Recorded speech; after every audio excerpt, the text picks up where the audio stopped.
De Hortus had een speciale avond rond vleesetende planten. Erg mooi om hier te kijken. Er zijn 6000 verschillende planten. Tijd voor de voederen van de vleesetende planten. De Hortus heeft een wereldprimeur. Ze hebben de hand weten te leggen op een aantal levende fossielen. Reusachtige vleesetende planten. De Sarracenia Burbus carnivorus gigantus. Oftewel in gewoon Nederlands de grote vleesetende boerende bekerplant. Mensen met een voederpakketje graag naar voren komen, wil ik het een of ander uitleggen. Het voederen gaat zo beginnen. Wat? Oh, oh nee, het voederen kan niet doorgaan. Er zijn weer mensen geweest die zelf eigen meegebrachte zaden, fruit en groenten aan de planten hebben gegeven. Ondanks uitdrukkelijke waarschuwingen dat dat niet kan. De planten leven op een strikt dieet. En groenvoer zit daar zeker niet bij. Daar worden ze zelf erg agressief van. Het zijn carnivoren en geen kannibalen. Dit heeft een dronken onruststoker uit Zutphen 2 vingers gekost. Even kijken over onze sponsor. Slagerij van Kampen voor het vers bedorven slagafval. En als u kunt op de pakketjes zien, het is houdbaar vanaf vandaag. Maar ik wil u toch niet helemaal teleurstellen. De organisatie heeft een alternatief georganiseerd. Professor Paul Godschalk zal als hoofdverantwoordelijk vleesetende plantenverzorger de planten professioneel eten gaan geven. Gaat de planten toch niet teleurstellen? Ik kan u even uitleggen waarom de planten boerende bekerplanten heten. Het boerfenomeen berust op het gegeven dat er supersnelle vertering van de planten gepaard gaat met de nodige gasvorming. De maagsappen maken methaangas. Daarom staan de planten ook in een goed geventileerde ruimte. Er bestaat namelijk ontploffingsgevaar. Bovendien is er een enorme stank. Wij hebben ervoor gezorgd dat er een cameraman is die professor gaat volgen. Dat u dit allemaal live kan volgen op deze schermen. Het is toch wel leuk om te vertellen wat er misschien allemaal in die pakjes zit.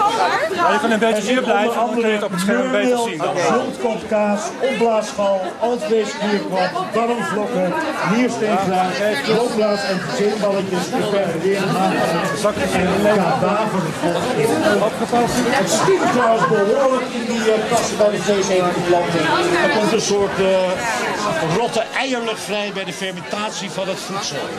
Ik kan u nog wel vertellen dat de planten een gigantische hoeveelheid ontlasting geven. Wij hebben een gepatenteerd HSVSS-riool, een high-speed vacuum sucking system. We willen de boel wel graag CO2-neutraal houden. Met grote uitwerpingen.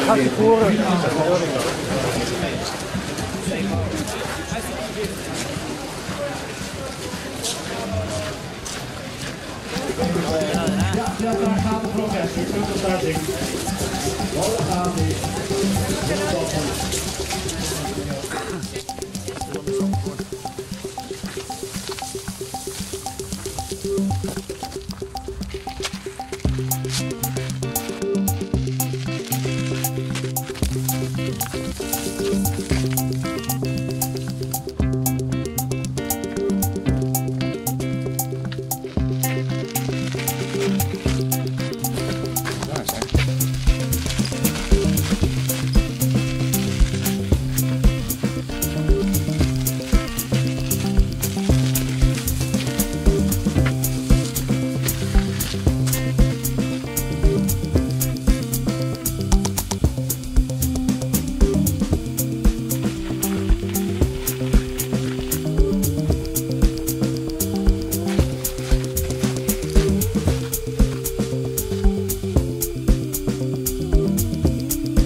En dat was de Anders zou ik aan ook op Jan van de Zetteltijd in de hotels, de Pauwkast, de Klimaatpas.